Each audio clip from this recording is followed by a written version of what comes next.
Hello प्यारे साथियों, this is Shubham Jadaun और आपका ट्रूली इंजीनियर्स में स्वागत है, जहां पर हम बात करने वाले हैं आरआरबी जेईई पटना या भुवनेश्वर, इन दोनों में कितने टोटल नंबर ऑफ एप्लीकेशंस पड़े हुए हैं। अब उसका आरटीए रिप्लाई आ चुका है। देखिए, पहली बात तो मैं बता दूं कि जो आरटीए रिप्लाई है ये भुवनेश्वर या पटना दोनों में से किसी का भी हो सकता है। अगर आप थोड़ा सा भी दिमाग लगाएंगे, थोड़ा सा भी सही से चीज़ों को देखेंगे, समझेंगे, तो आपको चीज़ें क्लियर हो जाएंगी। यहाँ पे इस वीडियो में हम पटना भुवनेश्वर दोनों की बात करने वाले हैं।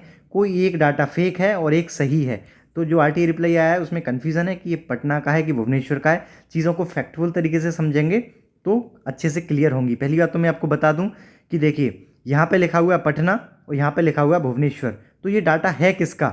70,455 फॉर्म पड़े हुए हैं और ये बोल रहा है कि जो पब्लिक अथॉरिटी है जो इसको पब्लिश करा है वो भुवनेश्वर ने करा है और डाटा दे रहा है किसका? पटना का। तो ये तो भाई बहुत, मतलब क्या ही इससे आप पता कर पाएंगे। तो देखिए, पहली बात मेरे अकॉर्डिंग कुछ पहले फैक्टफुल चीज़ों पे बात कर लेते हैं। 70,400 फॉर्म पड़े हैं, ये तो क्लियर है। ये पटना में या भुवनेश्वर में से किसी एक में होंगे। अभी ये जो आरटीए वायरल हो रहा है ये पटना के नाम से हो रहा है कि आरआरबी पटना में इतना फॉर्म पड़ा है जेईई 2024 में।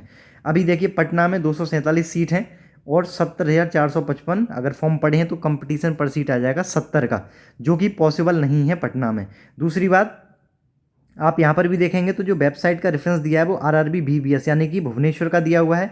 यहाँ पर भी भुवनेश्वर का दिया हुआ है। और ये जो 0674 जो ये मोबाइल नंबर होता है, इसको आप देखेंगे तो जो एसटीडी कोड है ये भुवनेश्वर का, उड़ीसा का है। तो भाई ये सारी डाटा दे रखा है भुवनेश्वर का और ये जो जो डाटा एप्लीकेशंस का है वो पटना का। ये कैसे हो सकता है? ये पॉसिबल नहीं है। दूसरी बात, पटना में सिर्फ कंपटीशन पर सीट 70 रहे, ये भी पॉसिबल मुझे नज़र नहीं आता।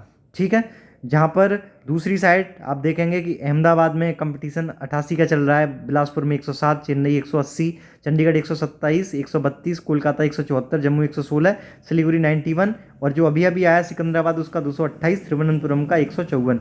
जब कंपटीशन रेट इतना इतना चल रहा है तो पटना का 70, जो कि पटना ऑटोमेटिक एक रेड जोन में आता है, उसका 70 कंपटीशन पर सीट हो ही नहीं सकता। दूसरा आप देखेंगे कि मैंने आपको कोड दिखा दिया, डाटा जो कंपटीशन पर सीट वाला 70 वो पटना का नज़र नहीं आ रहा है। STD code, website, email ID ये सब दिखा दिया।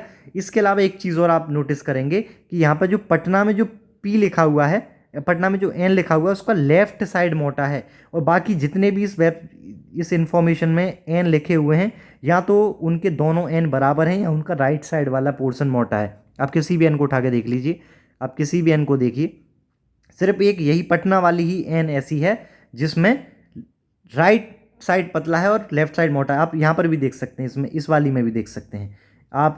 ये जो किधर है फ़ोन में जो लिख रखा है, या तो दोनों बराबर पोर्शन है एन का मोटाई में, या फिर जो राइट वाला पोर्शन है वो मोटा है। सिर्फ ये पटना ही है जिसका लेफ्ट वाला पोर्शन मोटा है। तो ये मुझे लग रहा है कि एडिटेड है, ये पटना का डाटा नहीं है, ये भुवनेश्वर का डाटा मेरे अकॉर्डिंग नज़र आ रहा है। ठीक है, क्योंकि 70 कंपटीशन पर सीट पटना में वो भी पॉसिबल है ही नहीं। ये तो मेरे नज़र से 150-200 के करीब यहाँ पे कंपटीशन होना चाहिए। अगर ये डाटा भुवनेश्वर का जो कि है मेरे अकॉर्डिंग, तो 175 सीट हैं यहाँ पर।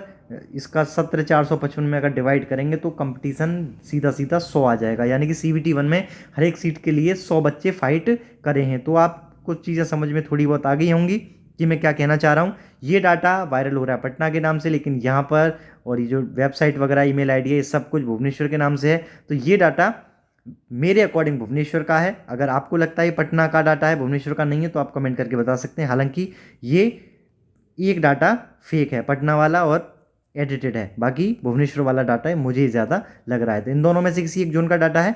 बाकी आपको क्या लग रहा है, आपकी इस चीज़ पे क्या राय है, आप बता सकते हैं। इस वीडियो में इतना ही। Thank you.